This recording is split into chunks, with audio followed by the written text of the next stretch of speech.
On episode 663 of the 40 Plus Fitness Podcast, we meet Shane Warne and discuss how to address the most common pains experienced by people over 40 without medication or surgery. You can find the full show notes for this episode at 40plusfitnesspodcast.com/663.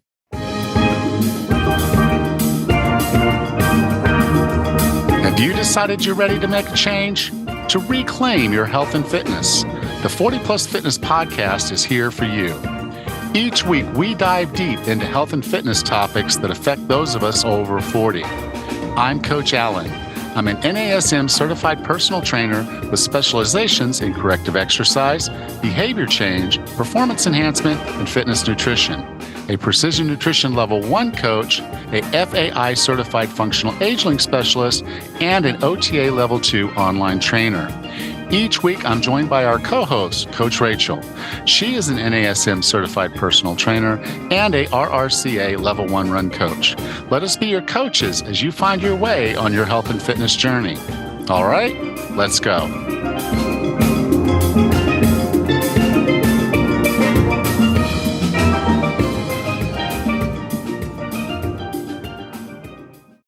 Hey, Raz, how are you? Good, Alan. How are you today? I feel good. You know, as we're recording this, I finished that launch of my new program, and it was good. I feel good about the process and what we did, what I was able to do, and where I am right now.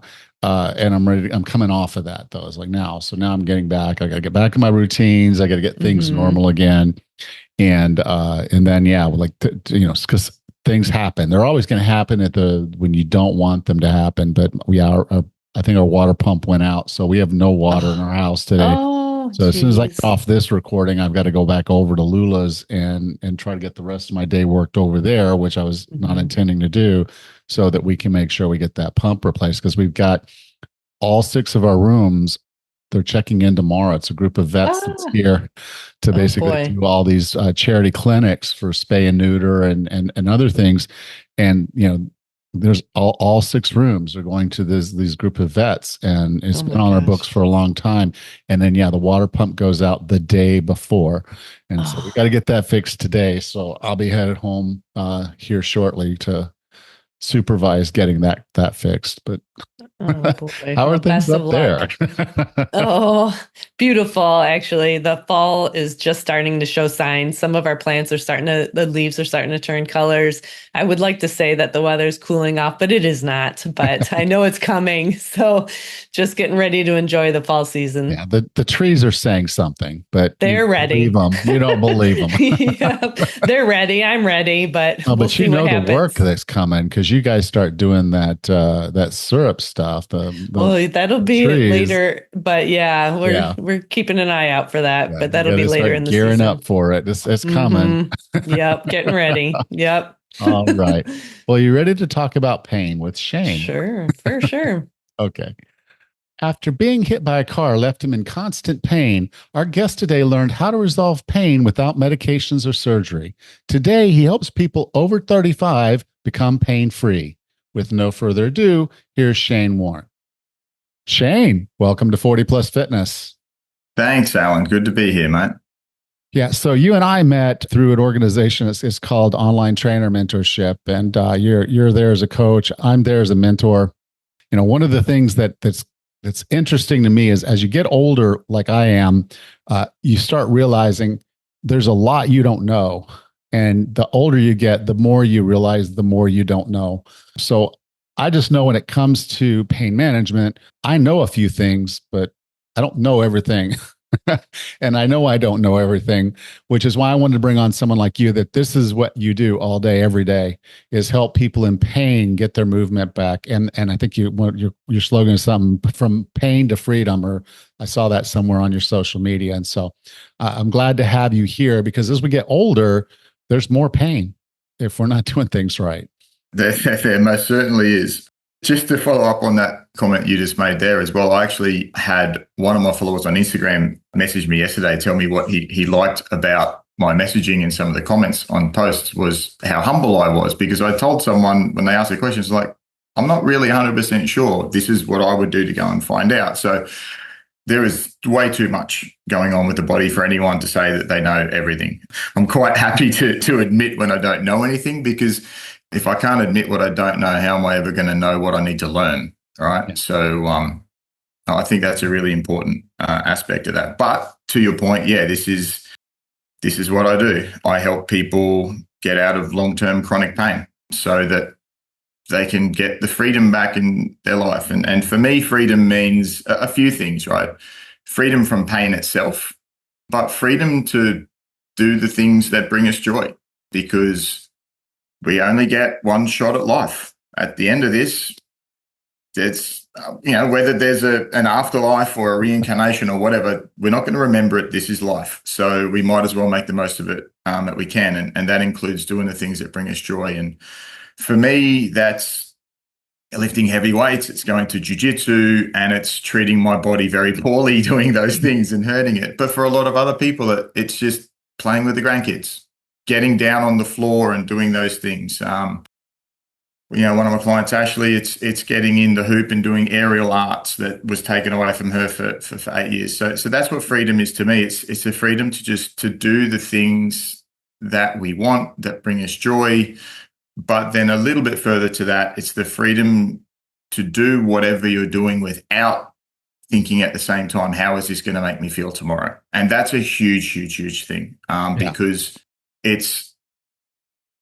I've been there where everything, like I had multiple pains all the time, and I didn't realize how much of a difference it made to me. But at almost 45, life has like a childlike quality to it again, because when I'm doing the thing, I'm immersed in that. Like that's all I'm thinking about doing. So I'm really getting the most out of it and not thinking, how am I going to feel tomorrow? Is this going to hurt me? Is this going to make something worse? And that to me is why having a functioning, healthy, pain-free body, I mean, pain-free doesn't mean we're never going to hurt. Obviously, I still get injured and things like that. But the most important thing is having a pain-free body, a body that does the things we want it to do, allows us to just have a better quality of life and do the things that we want and get the most out of it, and do those things with the people we love too.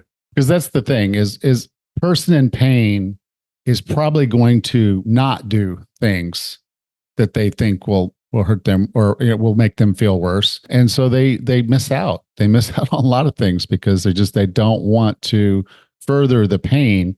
So yes, if we can improve things and the pain, and they're effectively pain-free, they can do so much more and have a much more fulfilled life doing those things. Now, I went through for this conversation and I picked out 4 key areas where I'm dealing with clients all the time that basically say, well, I got this.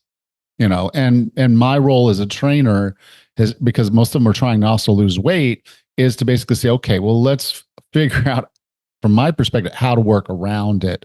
What can we get done without hurting this, without exacerbating this. And so from a strategy perspective, it's half the answer, and I acknowledge that we've got to figure out this low back pain. We got to figure that this knee pain, because if you don't resolve those, always going to be in that pain and you're never going to want to do that thing. And as a result, you're not going to live the fuller life. Now, I can help you from a health perspective. You lose the 30 or 40 pounds and you feel great. We get you moving in ways that you can and feel good about. You get stronger from that. But some of these things can severely limit how far you can go in improving your health and fitness. The first one I want to talk about, and this is probably the most common one, is lower back pain. So if someone has lower back pain that they're suffering with fairly regularly, what are some basic things that you would encourage them to consider as they move forward to resolve that, or at least reduce the pain they're feeling? One thing, and this isn't actually something that I do, but obviously you brought it up and it's one of the things that you help people with. A lot of the times, like if someone is quite a bit overweight, their body, all their joints, everything is just dealing with having to carry around this load that it wasn't really designed for. So, that may literally be the solution. Get moving, lose weight, get the body functioning, strengthen it up a bit. That may actually be the long-term solution. And for a lot of people, those simple sort of things actually are.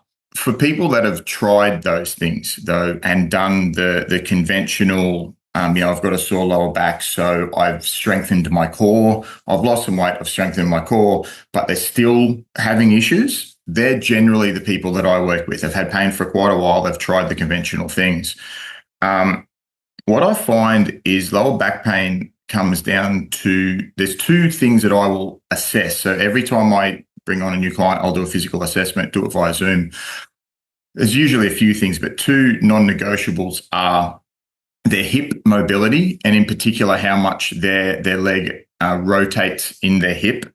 And then the next thing is, how does their spine segment? Can they move their spine at the individual vertebrae? And they're two very specific things. I heard Steffi Cohen, she did a master's degree in lower back pain. When she was going to college, she was I think she's a 25 times world record holder, power lifter, was going to college, hurt her back. No one could help her. And this was literally the place where people are learning to help people like that. And I heard her on a podcast with Tim Ferriss once say that about 85% of lower back pain, there's actually nothing mechanically wrong with their back. One of the things that happens with our back is if we get a perceived problem or a little problem or even a perceived problem by our nervous system will protect us. And it protects us just by seizing the muscles up around that area of the spine where that perceived problem is. What we then do is we get scared, we brace our core, and we stop moving. So we've got a lot of muscles that run up and down our spine that control our vertebrae, the multifidi, loads of muscles in there. But what happens is if we are actively bracing our core and staying still, or staying braced and staying upright all the time, we don't really use those muscles. All of our tissue have little sensors in them that are effectively a communication module that's talking to our nervous system, so our nervous system knows what it's doing at the time, which is why if I close my eyes and move my arm, I know where my arm's going. I know what it's doing. And that's how our body knows, what it's doing, where it is. But like everything else in our body, if we don't use it, we lose it. So if we stop using those tissues that control our vertebrae, those signals stop being sent. Now, this isn't going to happen in a day or a week. It might happen in months or even a few years. But at some stage, there's a whole section of spine of a few vertebrae where that signal has stopped being sent to the nervous system. So the nervous system one day realizes, I don't know what my spine is doing. What the nervous system does as a reaction to that is it tenses up all around the spine because it's like, I don't know what my spine's doing. I better protect it just in case. And then it seizes up. So that's actually a super common reason for back pain, is just tightness around the spine because the body doesn't know what it's doing. And we can test that by checking whether you can move your individual vertebrae or not and segment that vertebrae. And that will be step one, is actually getting access to that tissue. And then you start using those muscles, the muscles start working again, start sending signals. The nervous system now feels safe, and then the pain goes away. That's a fairly lengthy process if it's been years and years and years that you haven't used the tissue. The next thing is the hips. So one really big cause of lower back pain is simply immobile hips. So obviously the hip is like a ball and socket joint. Really simply, for the hip to work, there needs to be enough space in the capsule of the joint itself to allow for the hip to move around, right? Because unlike a normal ball and socket joint, obviously, a bone isn't a symmetrical thing. The femur has a bend on the end. So as you go to lift your leg, that ball in this ball and socket starts moving around in the joint. The problem is, if you have limited space in the joint, that femur is going to hit on the acetabulum. So the ball is going to hit on the socket in this ball and socket joint. That's a really big problem if that happens, because then you've got bone rubbing on bone on the inside and in the middle of your joint. The good thing about that is that your body knows that's going to happen. Once again, the tissue in the joint is sending signals up to your nervous system all the time. So you got to move your leg, then your nervous system realizes, wait, if I let it move, that bone is going to rub on the other bone. So it wants to stop us doing that. So it just tightens up everything around the hip to stop that moving. What muscles are each individual going to tighten? There'll be quads, hamstrings, glutes, hip flexors, lower back. That's all pertains to that sort of hip. So over time, that prolonged tightness on the hip and lower back is going to cause issues. So we can test how much space is in the socket or the capsule of the hip by testing rotation. So how much can you internally and externally rotate your leg in your hip? So they'll be the two things I test. How well does your hip rotate, and how well can you segment your spine? Generally speaking, I'll find an issue with both of those things with most people, and then we work on those. And then when we can then increase the rotation in your hip, therefore increase the space in that ball and socket joint, you now have a freedom of movement. Your body has no need to actually protect you from yourself. So it stops creating the tightness. The tightness goes away, so does your pain. And that's step one. We then want to strengthen up that tissue because it's tissue you haven't used in years and years and years. But that's step one. Okay, cool. So now the next one, this is a hard one because it is, all pain is nerve originated, but the sciatica tends to give people like a huge problem. It's not a small pain, and it's not a pain that necessarily, comes on and goes away. For a lot of people, once their sciatica starts hurting, they hurt all the time. And a lot of them end up going to medication. So what are some things we could do to know what might be causing the sciatica problem and we could do about it? Yeah, it's an interesting one. So sciatica, technically speaking, sciatica actually starts, in your spine. So you've got a nerve being trapped because you've got a bulging disc or something like that in your spine, and then that nerve runs down your leg. For most people that say they have sciatica, what they really have is they just have tight glutes, and that is putting a constant pressure on the sciatic nerve in the glute, and then that runs down their leg. And there is a very distinct difference between the two causes. But in most cases, I have found that, and because I actually had sciatica myself, 10 years ago, my right hip, the first time I got it treated, I went to my physio. She's amazing. She dry needled my glute, and glute spasmed and released, and instantly the pain was gone. Like that was it. It was just tightness of my glute. But then in a couple of weeks' time, it was back. And that was the process that I went through. We all know that merry-go-round of releasing the pressure and the tightness and the pain for it to come back. So what I was doing was effectively dealing with the symptoms. So that's what I find. So this back to the lower back pain and the tightness in the hip. I actually find in most cases, if we can, people with that sciatic pain, they've also got exceptionally tight hips. They have very limited rotation in the hip. They have very limited space in that capsule. So the body is literally just protecting us from ourselves and creating a tightness to stop our leg moving in ways that the body knows it's unsafe. And that continual tightness on that nerve is what's actually causing the pain.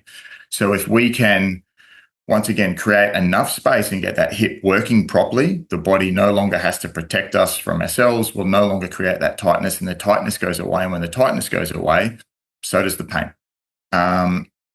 You do want to get that tested, obviously, because if the pain is coming from your spine and it's literally your nerve being, pressed on in your spine, you want to go and get a test and a scan on that to see what's going on. If that's not an issue, then it's most likely just your hips and your glutes. And either way, even if it is coming from your spine, releasing your hips or getting your hip to work properly so that you don't have all this tightness around your glutes and hamstrings and lower back is massively going to impact how much pain you're going to be having there anyway. Because if you can imagine, if your hip doesn't move properly, like flexion.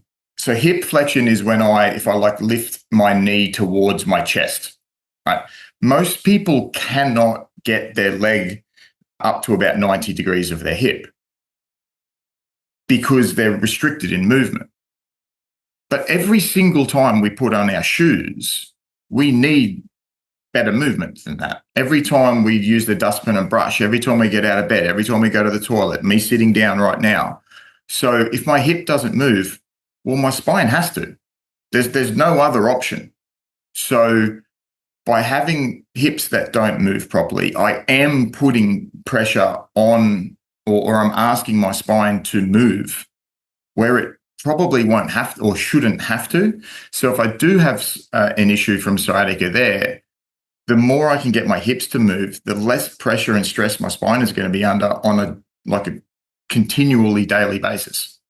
Now, the next one that this is extremely common is knee pain. I don't know how many clients I've had that come to me and say, "Okay, I can't squat. You know, a doctor told me not to squat." And I'm like, "Well, you actually squat every day when you go to the bathroom." But let's not go there right now.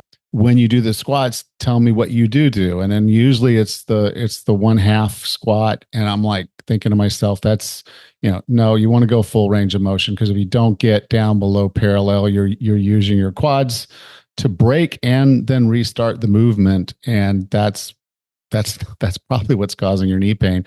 If you can let your glutes fire, you're probably going to have less of that. Now, that is the one thing that I know from years of training, is the losing the weight and getting your body where it can move through the full range of motion in a squat, even if it's just a body weight squat, is usually good enough to stop them from feeling that knee pain. But in the cases where you're dealing with knee pain, because this is chronic at this point, what are some things that you see that could cause it and that they could do some things about?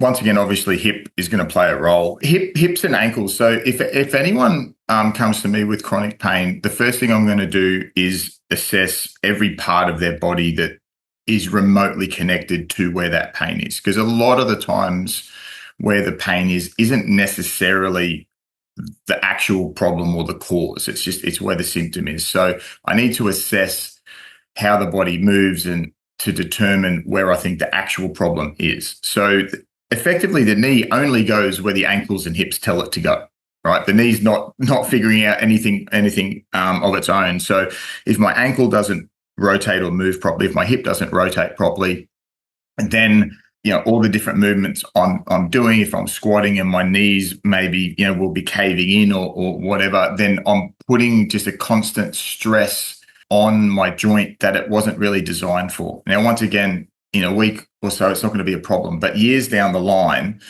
that's going to cause a problem. So the first thing I'm going to do is check all that. Let's assume, though, that there's no issues with hips and ankles, and then we'll go to the knee. So one thing that people almost no one I ask or speak to has ever looked at how much their knee rotates and how much their shin rotates in their knee. For a properly functioning knee, your shin has to rotate, plain and simple. So back to the space in the hip, the same thing happens with the space in the knee. Like the knee is, the knee capsule itself. As I flex and bend my knee, if I don't have enough space in that capsule, there's not enough space for that movement to happen. I'm going to have not necessarily bone pushing on bone, but we've got tendons and ligaments and everything in there, and it's causing a lot of stress if there's no space. So we want to have enough space in the joint so that as I'm flexing and bending my knee, the two heads of those bones can actually move around without rubbing on things. So we can test that by the rotation of the knee. So that's the first thing that I would do. Can your knee rotate or not? It should rotate a little bit internally and then a bit more externally. If it can't, that is literally step one. Because if you don't have enough space in the joint, you are going to have problems no matter what, because it's just not functioning properly and it's just putting too much pressure on all the tissue in the joint itself. And then outside of that, it's training it through its full range and full range of motion. So A lot of my training will start with getting the range of motion that we deem that your body needs so that other parts of your body don't need to compensate. And then the second thing is training the connective tissue of that joint. Once we've got those two things done, then I will progress on to muscle strength and whatnot. Generally speak, as a rule of thumb, the way to target connective tissue is I need to target and strengthen and train the tissue while it's at its completely lengthened position. So I don't have to do this with a squat to start with. I can literally sit on the floor, grab my shin, and then passively, so I'm not using my leg to do this, I'll just pull my shin in or my heel as close to my butt as I can. And I'm just going to go to as an acute angle as I can get before pain exists, right? So I never want to be doing this through pain. And I'll get to there and I'll isometrically load that tissue because I want to start using all the tissue, all the connective tissue that runs over the front of that knee. And I want to train it at its fully lengthened position. So I'm sitting on the floor, so my body feels safe, my nervous system feels safe, and then I'll isometrically load it, which means I'm contracting the muscle, but there's no movement happening. So if you can imagine, I'm sitting on the floor, I've got my hands wrapped around sort of the front of my shin, I've pulled my heel in towards my butt, I will hold my hands on my shin and start putting pressure from my shin into my hands. So I'm effectively trying to straighten my knee, but there's no movement happening because my hands are holding it tight. I'm going to start super, super light. I'm going to do it at like a 5% intensity. So just starting to use the tissue because I want the tissue to start being used at its fully lengthened position. And then we'll progress from there. So we'll progress in intensities, in durations of time. Then we'll get to some eccentric work but the safest way to do it is to sit there in as fully flexed position as I can, and then isometrically load the tissue into there. Because realistically, rule number one there also is I want to get the space, but the reason I want to start using all this tissue is tissue requires nutrients and proteins to repair, like plain and simple. Like, we know that we have protein because it's the building blocks of everything, but I need the tissue to be used for the tissue to get the nutrients. When I use that tissue, that's what's causing the nutrients to actually go there. So as I sit in this position while I'm using it, you'll feel maybe a little bit of heat, a little bit of change there. You'll feel the nutrients, you'll feel some blood. And that's all the goodness and building blocks are required to go there, which is the reason why staying away from something that hurts is maybe an absolutely necessary part in a rehabilitation process. But if that's the only thing we do, it's a really big problem because it means the actual tissue that needs the help isn't getting any nutrients to repair because you're not using it. Okay. Yeah. Now, the other one, and this was one that got me, I didn't get this, but I had a client that got it, and like it hit him fast. Suddenly he's in that position, and his doctors couldn't do anything. His physio couldn't do anything. And obviously it made it impossible for him to really train anything. Other than machines and legs with machines. So, and he was trying to lose some weight and he knew he needed to move, but it was just, he was in so much pain with this. It was frozen shoulder. And from the reading I've done on frozen shoulder, this is a pretty common thing for women over 50 to get a frozen shoulder. So this is not just something that happened to one. Yeah, I've had lots of clients, but I have one client that's had experience with it, but it's happening to a lot of, particularly women over the age of 50. If someone finds themselves starting to struggle with frozen shoulder, what are some things they can do to try to maybe limit how frozen it gets or improve their mobility or their movement with their shoulder at all? Because he was completely stuck. Yeah, this is a rough one. I've had frozen shoulder myself, but once again, this was many, many years ago in almost a previous life. I broke my collarbone playing footy, like rugby league in Australia, and I had to get it operated on. There was a problem with the wound, so I had to literally keep my arm still for 4 weeks without moving it. This is before I knew anything. So I did what I was told and then ended up with a frozen shoulder. But that sort of came on acutely after 4 weeks. It took a fair bit of training to get rid of it. I haven't worked with anyone with frozen shoulder before, so there's only so much I can sort of say here. But yeah, I think for women, like, they don't deal with enough as it is. They get menopause and now they might get a frozen shoulder. Just another thing in the list. But realistically, we're talking about a restriction in the joint capsule. So the rule of thumb is the same as if I want to see a joint move properly, I need the joint to rotate, because how much my in this case, my humerus, my arm rotates internally and externally in the shoulder joint itself will dictate the amount of space I have in the joint. So what I would be doing without a shadow of a doubt is I would be working on internal and external rotation of the shoulder. So the same way that I mentioned how I would get set up with my knee flexion, whereas I would get into as much flexion as I can, I'd hold super still and then isometrically load that tissue, I would do exactly the same thing with my shoulder. So generally speaking, it'll more than likely be an internal rotation issue more than external.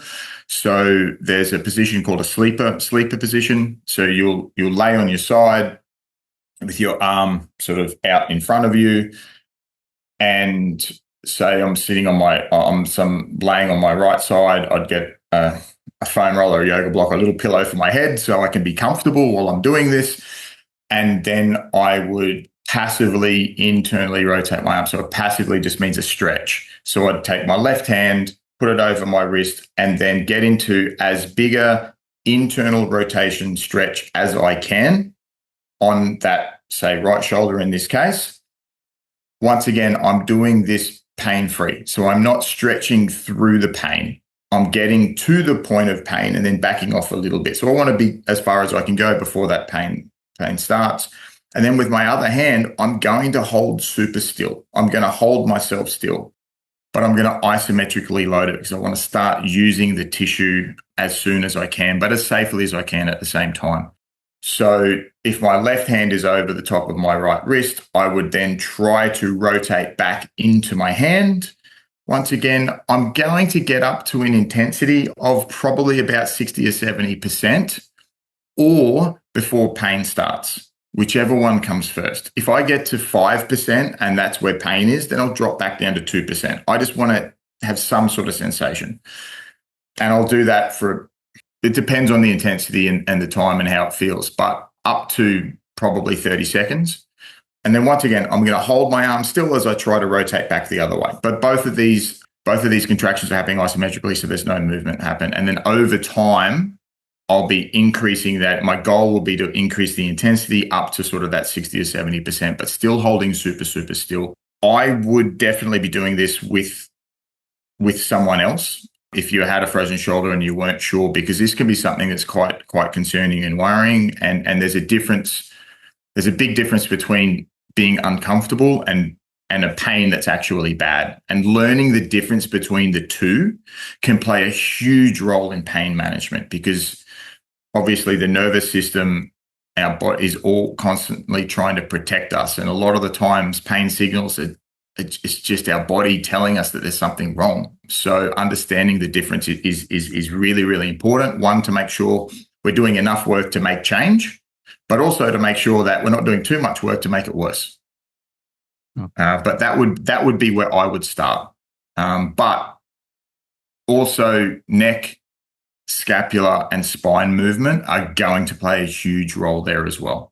And that's where I would start if it happened to me or if I brought a client on board. So Shane, I define wellness as being the healthiest, fittest, and happiest you can be. What are 3 strategies or tactics to get and stay well?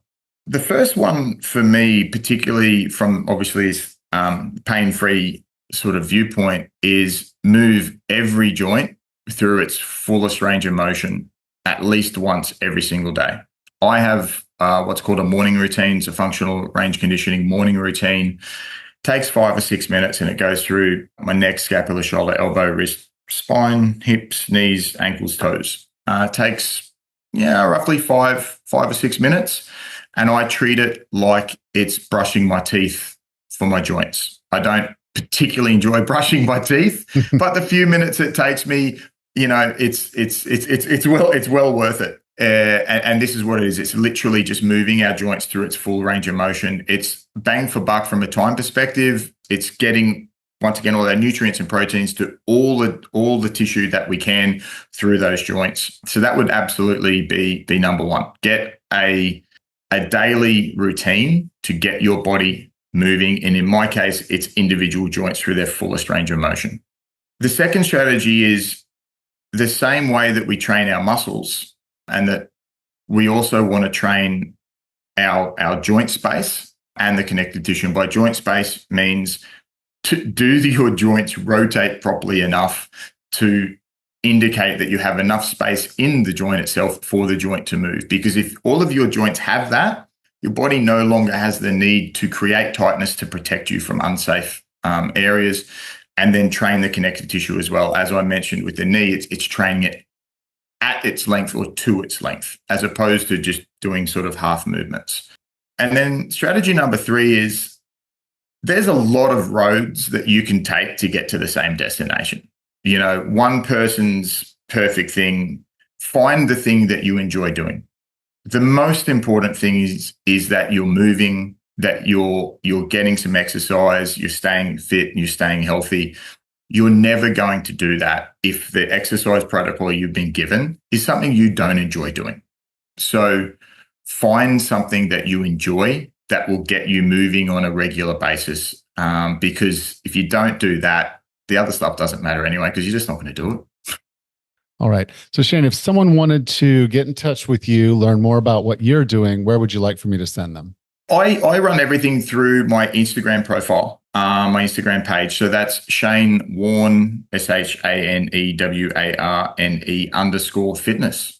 Everything's in there. So if you give me a follow on there, you can reach out and say hi, or I'll reach out and say hi before you do, possibly. So I do like to just introduce myself to people as they come on board. But everything's there. I try to portray on there all the different exercises and things that I do, how I like to help people. So it's a really quick, simple way for people to go and have a look and see all the exercises and things I do, and also just allows me to have a chat to people there as well. Awesome. So you can go to 40plusfitnesspodcast.com/663, and I'll be sure to have a link there. Shane, thank you so much for being a part of 40 Plus Fitness. It's been a pleasure. Thank you. Welcome back, Russ. Hey, Alan, that was a really fun discussion. I understand. I get it. Lower back pain and sciatica, knee pain, and even a frozen shoulder, very popular areas of injury or concern. But I think there's a lot of misinformation about pain. Like we were talking about, that pain is a signal. It's telling your body to do something. But the misunderstanding comes in when people feel pain, they want to stop everything. They want to just protect that joint, do no movement. And it sounds like that's exactly the opposite of what we should do. It can be. It can be. Like, when I tore my rotator cuff, I kept training. I couldn't do any pushing, but I kept training, and it allowed me to continue to move my arm through the full range of motion, so that after surgery, my recovery was a lot faster. And I have a similar story. When I was young and I was playing volleyball, I turned my ankle like really bad. Ooh. And so we had an x-ray, and it was not broke. This is not broke. Okay. But 3 weeks go by and it hasn't healed. And so I go back and I go to a sports doctor, and he's like, it's broke. He just looked at it and says broke. And then he did the x-ray, his own x-ray, and said, no, it's not broke. But he said it would have been better if you broke it. Oh, no. And so then when I go across to his PT, because I hadn't gone to PT before, they're just like, stay off of it for 3 weeks. And so I come into the PT, and, elephant foot, my ankles, as big as my head. And I go in there, and the guy's like, sees me coming in with the crutches. He's like, well, why aren't you wearing that brace in your shoe? I'm like, dude, I can't even get my foot in a shoe. What are you talking about? He's like, well, you will when you leave here. So they got me down, and this little brace thing was actually just set to like seat in your shoe and compress the joint. But he said, you need to be walking around with this. You need to be walking. And that's going to help heal that ankle. And I really do believe that a lot of the limited mobility I have in that joint right now is because that first doctor told me to stay off of the ankle. And I did for the first 3 weeks. And then I kind of like, I don't believe that doctor anymore. I'm going to go to an actual sports doctor. And when I did that, he sent me to the right person, and the right person solved my problem. But, you know, we need to move. The joint needs movement to heal. That's all a part of it. So, well, it's interesting. Like you were just talking about a joint being inflamed, which takes up a lot of space, which prohibits the joint from getting a full range of motion. But instead of putting it in a sling or another immobile boot, like I've been in a boot for my foot before, moving it helps move all of that stuff around and brings in the nutrients that it needs for healing. It's not very intuitive, No, because again, if we have, like what Shane was saying, we have limited range of motion right now, and moving on the periphery of that is that's where we feel that pain hit. If and again, if we're eating and we've got other inflammation going on in our body, so you're eating bad foods, you have leaky gut, you too much sugar, those cause inflammation throughout the body, and particularly in these joints now that are already restricted in volume, a size, and movement range. Now you're putting more inflammation in there too. That's just taking up more of that space. It's creating constant pain, because now you're at the end of the range of motion everywhere. And so, movement is important, because that's going to allow the nutrients to get in there. That's going to allow the inflammation to go down. And then also watching what you eat and making sure that you're eating a lower inflammatory diet will help reduce the overall inflammation in your body, and that'll allow you to heal properly. So, it's all interrelated, and it's sad that, and I think we've talked about this, this doctor focuses on this and doesn't realize that holistically it's all related. It's all one system. We're one animal, we're one body. Yeah. And so you can't just say, I'm going to work on shoulders and I'm going to work on ankles and I'm going to work on this. You got to work on your nutrition. You got to work on your movement. You got to work on your stress management. And if you're doing those things, then your body will get better. Well, the other thing I just wanted to mention real quick is that I appreciate Shane's, one of his tactics he mentioned was to move every joint through the full range of motion every day. And I think that's important as well. If you do it at night, that little bit of stretching might help you sleep better. If you do it in the morning, that little bit of motion might help you get active better for the start of your day. And it's important to know, which muscles are tight so that you can loosen them up a little bit. I think that was a great tactic. Yeah. And the other side of it is, again, if you're moving a joint and the movement itself isn't causing any pain, it's going to help get nutrients there. If there is pain in the joint and you start moving, one of the interesting things that happens is it's the same nerves that are messaging back and forth. And so if you're telling your muscles to move, that should be dampening the pain aspect of it a little bit. And you might notice that the pain reduces a little bit as you're going through that movement. And so that's part of that interrelationship of the way all of our body works. And so, anything you can do to keep a full range of motion, get your body moving, get nutrients going to those joints that don't get enough, because it's really hard to get blood flow to your ligaments and tendons. They don't have and so they're dependent on you doing this. And then all the fluid that's inside a joint, when you're moving, you're getting that fluid in there, moving around, warmed up. And that's always going to help you have better range of motion and feel better. For sure. That was a great discussion. All right. Well, I'll talk to you next week. Take care, Alan. You too. Bye. Thanks. Bye-bye. If you enjoyed today's show, take a moment to subscribe so you don't miss the next one. And if you would, please leave us a rating and review on your podcast player of choice. Next time on the 40 Plus Fitness podcast, we answer listener questions about intermittent fasting, ketosis, ideal weight, diametrically opposing information from experts and training for power as we age. Until then, have a happy and healthy week.